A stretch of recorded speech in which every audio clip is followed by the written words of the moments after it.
it's cool because once you learn like the basic drum beat, you can do so much with it, and then you kind of appreciate more what other people are able to do with it. Because the basic like rock drum beat is like you got to cross your hands, right? This is the hi-hat, so you 1, 2, 3, 4 on the hi-hat, and then the first beat, bass drum,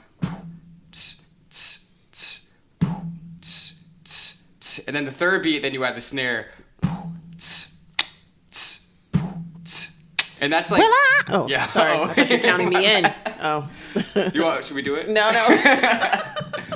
But no, it's really cool how like you can have like such a basic thing, and then like what really makes it yours is how you deviate from that. Yeah. You know what I mean? Because that is really the standard rock beat, and most of it is built off of that, and then different people have their different like flair and like influence that you can put into it. Correct. But there is a notable exception. I don't know if we're skipping ahead here. You can count me out here if I'm going ahead too much. But okay. For me, a notable exception to that I think is Keith Moon. Yeah. Because Keith Moon, first of all, let's just say it. Keith Moon is a fucking psychopath. Or was a psychopath. The dude is just fucking wild. Oh, he's pretty wild. And he played drums like nobody else that I've ever heard. Well, I heard he used to just take his pills in a fistful. Yeah. And just toss them back. So that kind of would add to the mania just a wee bit. Yeah. Just a wee bit. I mean, he was crazy without any influence, I think. Without any, to be under the influence of anything. Yeah. But he was just absolutely insane. And his style is not really like the...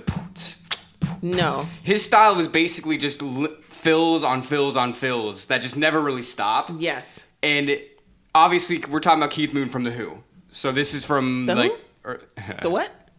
Sorry. Who are they? So this is early 60s. Again, I don't know. I'm probably skipping somebody. I don't know if you want to fill in any gaps here, but when I think of Keith Moon, I'm just like, there is nobody before or really since that I've heard play like that, and his style is just so insane. Yeah, his style is definitely wild and insane. The only people I can shout out is probably like a Tony Williams, who was like a teenager in a Miles Davis quartet, and that's only the only thing because they were like super young. But when you've got I like the British artists a lot because they learned without any restrictions. A lot of them just liked music, you know what I mean? Right. So they didn't see any like lines or boundaries for the most part for all of them. They just like liked music. So they didn't want to not do that because it was somebody else's music, and they didn't want to not maybe do it because it was like they had no reason. They just liked sound and music. And I feel like somebody like Keith Moon, who's had so much influence, like he can just do whatever the hell he wants to do. And that's like and no one's going to stop him. Yeah, exactly. Right? Exactly.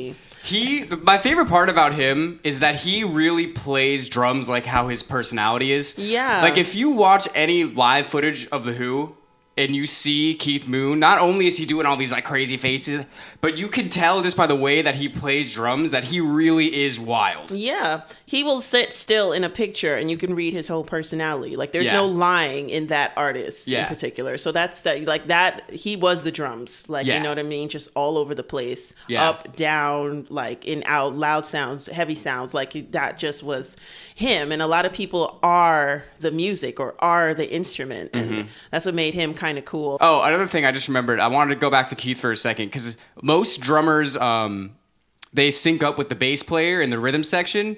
But what Keith did is he based his parts on the guitar and like the vocals, which kind of made the drums a lead instrument. Yeah.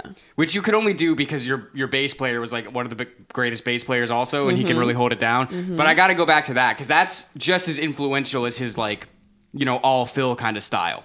You know what I mean? For people to think of it in a different way. Yeah. Yeah. I'm just thinking about his relationship to, I had some like song flashes in my head just now as you were talking. I'm just trying to find him and Roger singing together and him and Pete. They really made for a great band. Yeah, absolutely. Yeah. I feel like now, like when I hear like, let's just say a simple song like, We Won't Get Fooled Again. Like you hear Roger sing out and then Keith's sound is kind of like, when you have like a little dog or like a baby in the background and it just makes a whole bunch of sound because you did like, wants to mimic you like, but in a good way. And that's really cool about that too.